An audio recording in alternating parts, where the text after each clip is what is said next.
They're reporting that Charlie has died. That he's dead.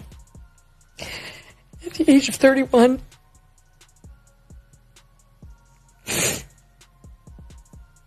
Which he would have to be if that video was real. There's no way he survived that. The only good thing is, it had to have happened quickly. Right. Right.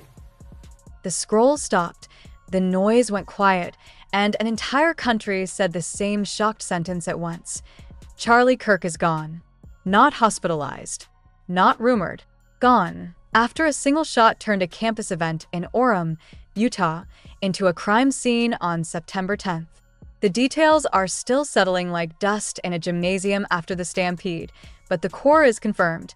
The 31-year-old co-founder of Turning Point. Tonight, conservative firebrand and close ally of President Trump, Charlie Kirk, shot and killed by a sniper while speaking at a college in Utah. The 31-year-old was traveling the country, inviting people with differing views to ask him questions, to disagree with him. It was during one of those events today he was shot in the neck. Go, run! It's chaos as shots ring out on the campus of Utah Valley University. USA was shot at Utah Valley University and later pronounced dead. Tonight isn't a debate. It's a reckoning with a reality none of us expected to narrate. Here's why this moment matters beyond one man, one movement, one campus. Political violence doesn't just wound bodies. It rips holes in public trust. 1,000 arguments about policy can be answered. One bullet answers nothing and ends everything. Leaders across the spectrum have condemned the attack in the strongest terms, and the White House has ordered flags to half-staff. That's not just news. That's the government telling the nation to pause. When the flag drops, the temperature drops with it. We are meant to grieve, to think, to refuse the reflex to turn a tragedy into a team sport. Oh, here's what you're going to get from me tonight, and I'm going to pay off every promise before we're done. First, a clear, minute-by-minute of what we know from the scene, no rumor, just reporting. Second, the frame that explains why officials and commentators are using words like political assassination and what that choice of language does to the culture. Third, what comes next for campuses, for security, for the movement Kirk built, and the question nobody wants to ask but can't avoid. How do you keep a country talking when someone just tried to end the conversation with a rifle shot? Keep those 3 loops open. I'll close them one by one to click confirmation. Yes, this is about the roast-proof weight of a life cut short. Public sentiment. The glow of everyday politics is gone. We're staring at the cold metal underneath. Contrarian twist. The jokes, the memes, the never-ending discourse machine. None of that created this moment. It exposed just how brittle the moment already was. Quick proof. Within hours of the shot, you saw the pattern: lockdowns, vigils, bipartisan statements, flags falling. Roadmap. We're going to separate fact from fog, then stare straight at the expectation versus reality gap that tragedies like this rip open. Start with the ground truth. Late morning into midday, a standard tour stop, tables, cameras, Q / and A energy, that tense cocktail college events always have when politics meets proximity. Then the sound you never forget. One shot. The kind of crack that scrambles your brain into asking the wrong questions. Was that a balloon? A mic pop. Until your eyes find the answer your ears already feared. Security converged in a rush of black windbreakers. The crowd broke in 2 directions at once, half toward the exits, half toward the stage out of reflex and worry and disbelief. Eyewitness accounts point to a shooter positioned at distance, on a rooftop or in a nearby building, firing a single round toward the event. Kirk collapsed.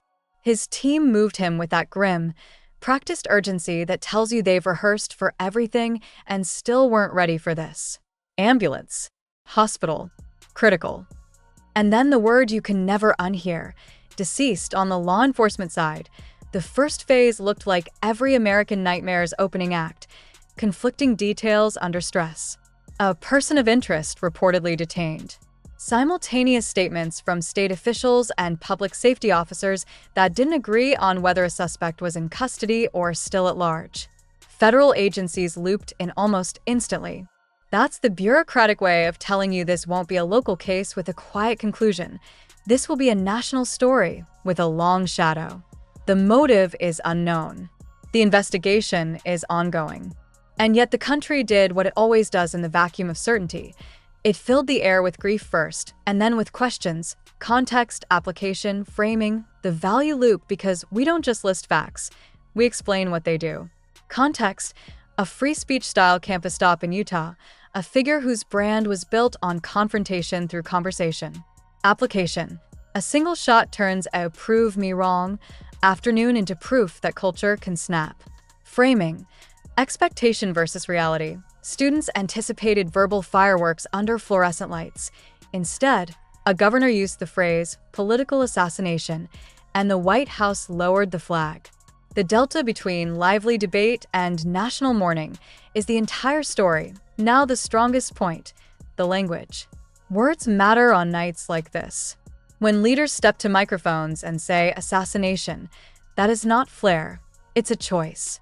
It cues law enforcement posture, media framing, and public temperature. It tells supporters they were targeted for ideas, and it tells opponents to shut up about policy differences and join the line condemning the act or risk being seen as condoning it. Language can cool or ignite. Tonight it aims to unify outrage at the act itself. That matters, because the internet loves to skip the grieving and sprint to the blame. Don't. Not yet. Pattern interrupt. Breathe with me for 10 seconds. Imagine the corridor of a hospital in those first minutes. The fluorescent buzz, the rubber soles, the knot in your lungs that won't untie. Outside, phones up, people refreshing feeds, looking for something definitive to hold. Inside, everything is definitive. In every waiting room of American tragedy, you can hear the same soft question. Why here? Why him? Why now? It's the most human question we have. It's also the one the investigation will take the longest to answer. That's the cliffhanger none of us want, and we're living in it. Back to the timeline loop, closing it down to the last verifiable detail. Utah Valley University went into lockdown, then shut down. Photos showed belongings abandoned where panic dropped them. Barricades grew around the hospital. Vigils formed the way they always do, without anyone telling them to. National desks moved from breaking to confirmed, and obituaries began to appear, compressed biographies pinned to a single day. You don't have to agree with a man's politics to feel the gravity of that sentence. A life summarized before the sun is down. Reactions came in waves. Former presidents, governors, members of Congress who fought tooth and nail with Kirk on policy and were first in line to denounce the violence. That chorus matters. In a country suspicious of everything, bipartisan unanimity is the closest thing we have to moral oxygen. When leaders across the aisle say the same sentence, no to political violence, it gives every ordinary person permission to mean it without asterisks. Keep that energy. We will need it. Let's do another value loop on the cultural frame. Context, a decade where politics learned to live on campus quads, in podcasts, on live streams, where the modern town square can be a folding table and a ring light. Application. Last night forces universities to rethink security not as crowd control but as counter-sniper geometry, lines of sight, roof access, hardened perimeters, escape routes that don't funnel people toward danger. Framing. Expect the conversation to pivot from should we host controversial speakers to can we keep them and you alive if we do? That's a heavy question, but it's the right one.